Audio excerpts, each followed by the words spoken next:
Hey Brogan, you ready for a bedtime story? This one's about Romeo and Juliet. Romeo and Juliet, two star-crossed lovers whose love ended in tragedy. It all starts on the streets of fair Verona, and two highly regarded and respected families, the Montagues and Capulets, who have a blood feud stretching back years and years.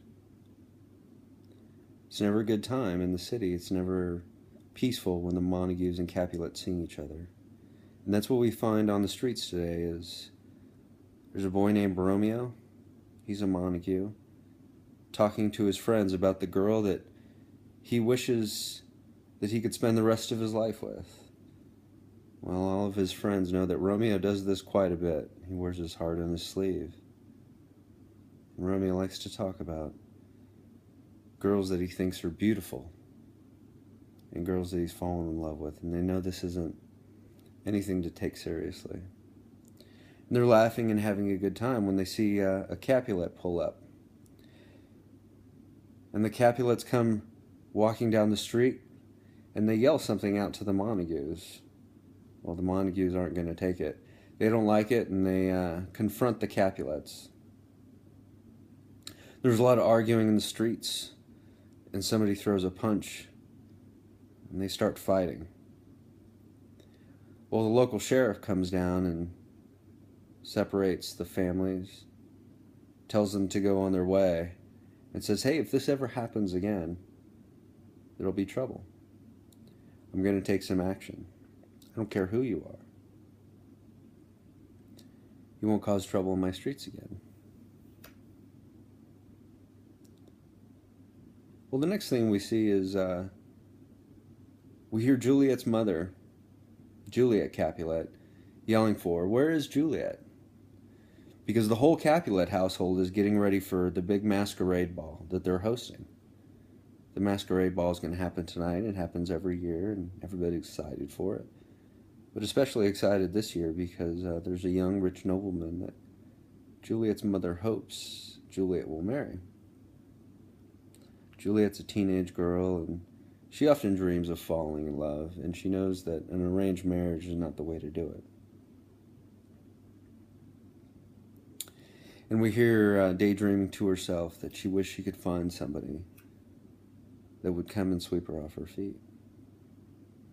Well, little does she know it that it would be a young teenage boy named Romeo, who just so happened to have a friend, Mercutio, that got some tickets to the party.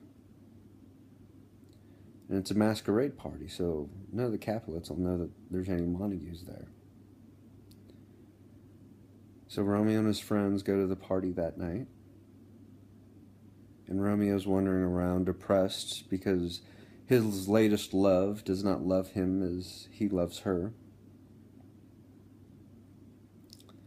So he's just walking around. He sees Juliet. And he thinks she's the most beautiful thing he's ever seen.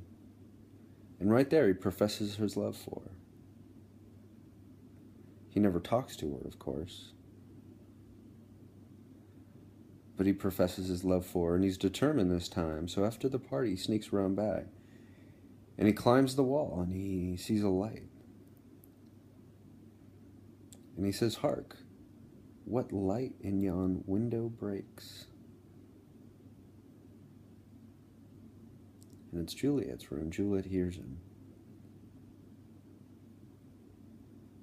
And she knows that it must be her Romeo. And she says, hark, Romeo, Romeo, where far art thou, Romeo? Come out and let me see you. And they come out and see each other, and they profess their love for one another, and vow to be married and to be together. Juliet knows that Romeo's taking a pretty big risk being under her window and says, you have to go. But parting is such sweet sorrow, so I'll say goodbye till it be tomorrow. Well, Romeo leaves. He climbs back over the wall. He's on cloud 9. He can't believe how lucky he is. And he goes back to Mercutio and his other family out on the street corner, and he says, I met the most beautiful woman tonight, and we love each other. They think it's another one of they think it's another one of those times when Romeo's just talking. But he convinces them otherwise, and he says, no, I really love this girl, and she loves me. And this love is true, and this love is strong. But wouldn't you know it, a Capulet shows up. And they start trouble. They start so much trouble, and they pull their swords. Mercutio and a Capulet get in a fight. Mercutio's killed. Romeo swears vengeance and is pulled away. Well, he isn't pulled away for long because Romeo he holds a grudge. Usually he's a lover, not a fighter, but not in this case. He still holds on to that vengeance, and he finds that Capulet. He baits him into a fight, draws his sword, and then kills a Capulet.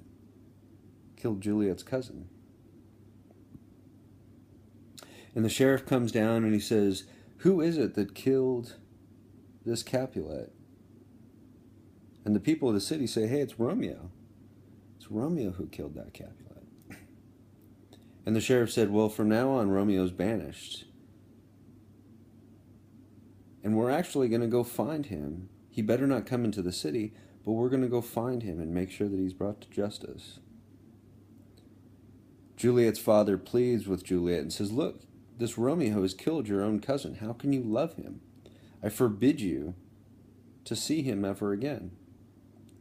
Well, Juliet doesn't want to hear that. She still loves her Romeo. And somehow Romeo gets a message to her and says, meet me in the woods and we'll get married. And then we'll leave Verona and be happy together.